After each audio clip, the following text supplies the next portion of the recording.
para var.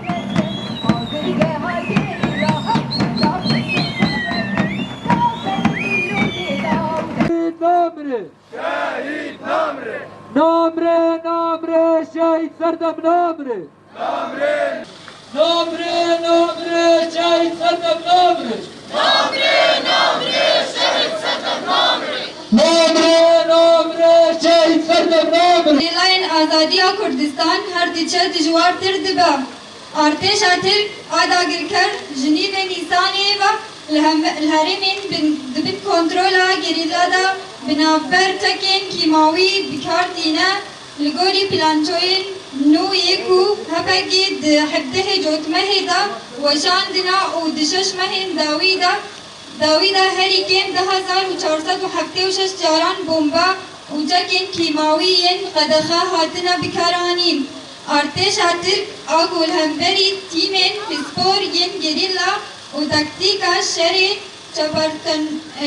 çeber têk çû serî li çekên qedexe dide efsûcên şer gelek caran bi dîmenan hatin îşkere kirin.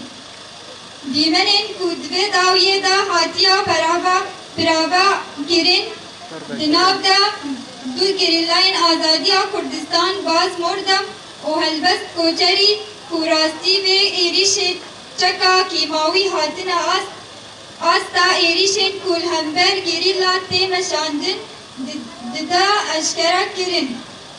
Herûha weke ku gerîlayên Azadiya Kurdistan dane diyar kirin dijmin her carê li cihên cuda birêbazên cuda bi cûreyên cuda yên kêmawî êrîşan dike. Bila herkes zanibe her şehadetek kîn û hêrsa me baweriya me îradeya me mezintir dike. Ji bo ax û bîranîna şehîdan em teqez bêser bikevin.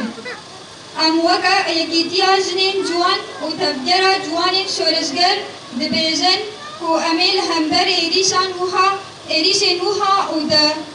û derveyî mirovahiyê û rêgezên şer têk kirin heta dawî têkoşîn bikin û li her qadan di nav çalakiyan de bin. Bijî serok apo bimre her cûra dagirkerî bijî berxwedana gerîla